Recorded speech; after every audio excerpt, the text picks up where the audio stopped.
Morning বন্ধুরা, সবাই কেমন আছো?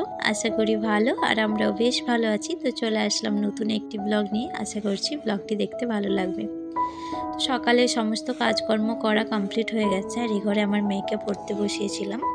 তো এখন ও পড়া থেকে উঠে গেছে, জানলাটাও খুলে দিলাম।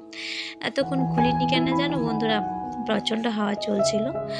তো দেখো আমাদের এখন হচ্ছে মুড়ি খাওয়ার জন্য ব্যবস্থা চলছে। তো চপ বানাবে আমার হাজব্যান্ড, আর এখানে দেখো আমার মেয়ে এখান থেকে ভাইকে ডাকছে। মানে পাশের বাড়িতে একটা ছোট বাচ্চা আছে, তো ওর সাথে আমার মেয়ে কথা বলছে। আর আমার হাজব্যান্ড হচ্ছে চপের পুরটা রেডি করছে। চপটা আমি বানাবো, তবে ওর পুরটা মানে একটু স্পাইসি হয়, তো সেই জন্য বললো আমি নিজেই বানাবো, তোমাকে বানাতে হবে না। তো সেই জন্য পুরটা বানিয়ে দিচ্ছে। আর আমি দেখো এই যে, আর আমার মেয়ের জন্য হচ্ছে মানে সেদ্ধ আলু একটু তুলে রেখেছিলাম, আর তার সাথে এই পুরটা অল্প একটুখানি মেখে ওকে চপ বানিয়ে দেব। তো আমাদের বাড়ি যেহেতু ওয়েস্ট বেঙ্গলে, তো বাঁকুড়ার চপ কিন্তু ভীষণ সুন্দর হয়। আর এদিকে ঝাড়খণ্ডের চপগুলো না মানে সেরকম একটা খেতে টেস্ট হয় না। আর আমরা কিন্তু বাঁকুড়া স্টাইলে বানাবো, তো একদম মানে হালকা পাতলা আর মচমচে। তো বেশি বানাবো না, মানে আমাদের দুজনের হয়ে যাবে। তো যাই হোক, মানে অনেক বেশি বানালে দেখবে খাওয়া হয়ে যায়, আর তেলের জিনিস এত না খাওয়া ভালো। তো আমার মেয়ের জন্য আলাদা পুর মেখেছি, আর আমাদের জন্য আলাদা। তো আমাদের দুজনকার মুড়ি খাওয়ার মতোই বানিয়েছি, বেশি বানাইনি। তো এই যে তেলটা গরম করে নিয়েছি, আর এই কড়াইটা ভিডিওতে না অনেকটা ছোট দেখায়, কিন্তু এতটাও ছোট নয়। এটা সামনে থেকে দেখলে বোঝা যাবে কড়াইটা বেশ অনেকটাই বড়। তো তেলটা বেশ অনেকক্ষণ ধরে গরম করে নিয়েছি। তো পুরো গরম হয়ে যখন ধোঁয়াটা উঠে গেল, তখন হচ্ছে মানে ফ্লেমটা একটু কমিয়ে তারপর হচ্ছে চপগুলো দিয়ে নিলাম। আর চপগুলো কিন্তু সবগুলোই দুর্দান্ত ফুলেছে, আর খেতেও ভীষণ সুন্দর হয়েছিল। এই যে দেখো, তো আর মানে কোনো লঙ্কা গুঁড়ি বা কোনো কালার দিইনি কিন্তু বেসনে, তবুও কিন্তু চপটা লাল লাল হয়েছিল।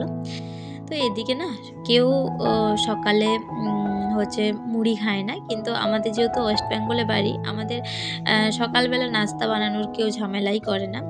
সবাই কিন্তু চপ মুড়ি শশা এসবই খায়, সবার বাড়িতেই হয় এটা। সকালে মুড়ি বেশিরভাগ বাড়িতেই খায়, যারা বয়স্ক আর যারা স্কুলে যায় তাদেরটা বাদ দিয়ে বলছি।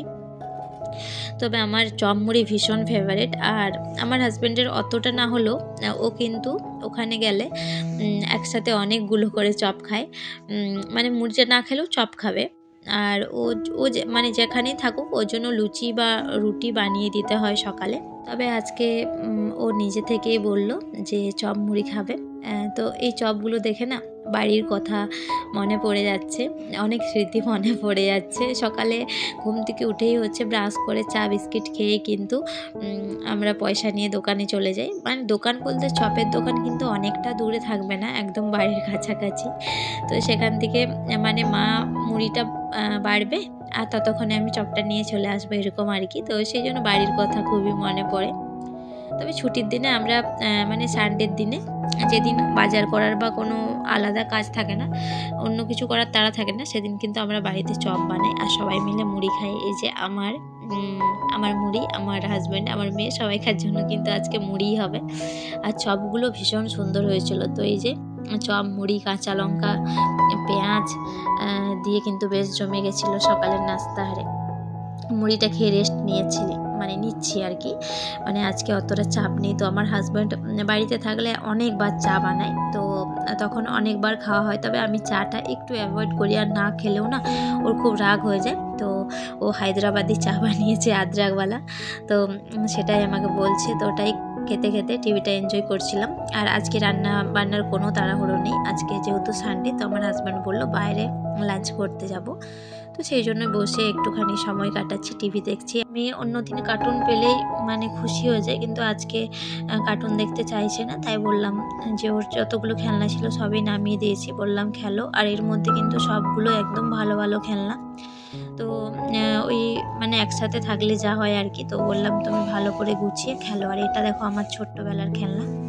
তো এটাই ছিল। আরও 2-3টে পুতুল ছিল, তো সেগুলো আমার দিদা দিয়ে পাঠিয়েছে। তো আমার মেয়েকে খেলতে দিয়েছি, আর আমার মেয়ে তো রোদে ফেলে রেখেছিল, তো 12টা বাজিয়ে দিয়েছে, কালারটাও চটে গেছে। তো চলো বন্ধুরা, আজকের ভিডিওটা কিন্তু এতটাই। বাকি যা করব পরের ব্লগে শেয়ার করবো। তো চলো ভিডিওটা আজকে এখানে এন্ড করছি, দেখা হচ্ছে আগামীকালটা।